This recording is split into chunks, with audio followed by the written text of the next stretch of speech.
Hi everyone, I'm Melissa with Midnight Hour Oil. I hope everyone had a really enjoyable Christmas and New Year's with family and friends, and everybody I hope is getting back into the swing of things. I know that I'm trying to. Anyway, what I wanted to share with you today, a couple weeks ago, I was given a word and a dream. And if you've been listening to me long enough, you know that that is often how the Lord will speak to me, giving me a word and then a dream that follows that's related to the word. And that's what happened. And so I wanted to share this with you because I do believe that this word is actually a warning, and it pertains to people who will be here during the tribulation. And I know a lot of you, just like me, are putting together packages for people who may be left here, and there may be something else you might want to include in that package. Okay, so the word I received, and I think I was asleep. I don't even remember how I received this word. I just know I woke up and wrote it down, and it was, "No man will know the day or the hour." No man will know the day or the hour. And after that, I had a dream, and in the dream, I was at my sister's house, who typically represents the church in a dream. And I had to be somewhere at a certain time. So I was looking for a clock. I was going to set an alarm or set a clock. And as I looked around the house, none of the clocks worked. As I looked at my watch, it was just going haywire. And as I looked at my phone, it didn't work. And I just paused in the dream and I realized there is no way for me to find out what time it is. Okay, it was just like there was no way to tell the time. And so anyway, I shared this when I had met with my friends Gloria and Vera. And Vera, now typically, okay, what I was thinking about the word, how Jesus said, "No man will know the day or the hour." Jesus was talking to his disciples who were asking him about the end. All right, and he was referring to his second coming when he said, "No man will know the day or the hour." He wasn't referring to the rapture. The rapture at that point was still a mystery.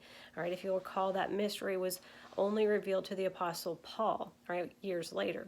So Jesus was referring to his second coming when he said that, and that's what I was thinking this word pertained to. But then Vera, thinking about the dream that followed, was saying, well, maybe there's going to be some type of an EMP that will cause all the electronics and the batteries to go haywire, and people won't be able to track time anymore. And it hit me. It was like, wow, that bore witness with my spirit. And as I began to think about a potential EMP, I remembered the word "no man," like nobody's going to know. And I thought, well, an EMP is typically going to affect a particular place or region, but it sounded like this was something that would impact the whole world. And so then I started to think about this Planet X that even from my understanding, NASA is now acknowledging that's moving into our solar system is something that could cause some serious problems, okay, with electricity, electronics, and things of that nature. And all I could think about was when the peace treaty is signed, all right, the Bible tells us that sudden destruction follows, sudden destruction. And so I began to wonder if that sudden destruction would be something like an EMP, a worldwide EMP caused by something out in our solar system that really would impact our whole planet. And if it did knock out all the grids, all the electricity, all of the batteries, okay, there wouldn't be any way for people to track time. Okay, there wouldn't be any way for them to know what time it is. And it's really important.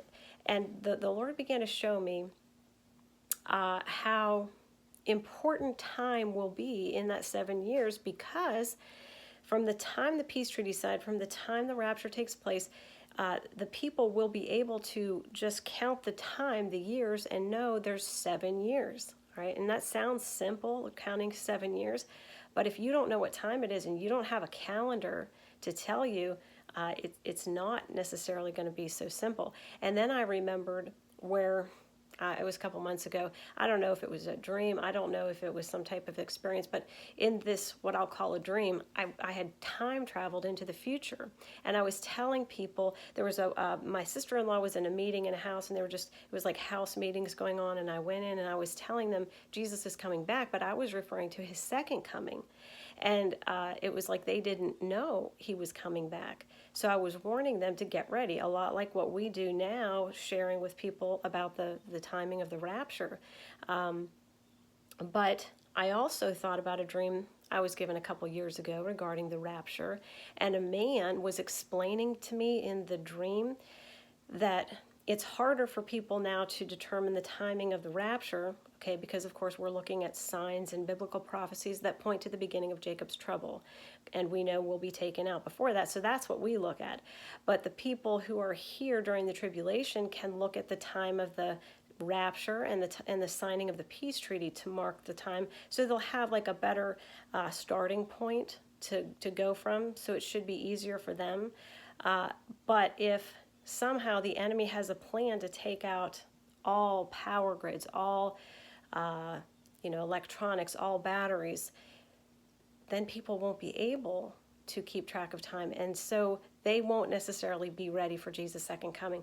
So this is why I went out looking for some type of a calendar, like a 10-year, 20-year, but you can't find them. There's nothing out there. The best you can find, and I checked Amazon and eBay, is like some type of it looks like an archaic timepiece, which I don't even know how you would use.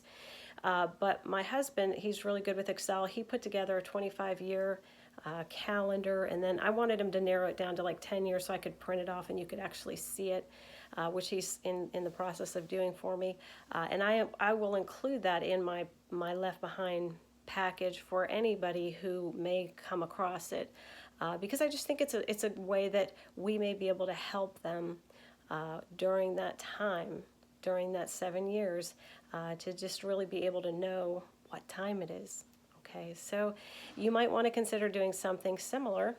And as always, I really hope and I pray that this message encourages you and blesses you. And it is always my prayer that we will all continue to keep our lamps burning bright while we wait for Jesus. I love you all. God bless you.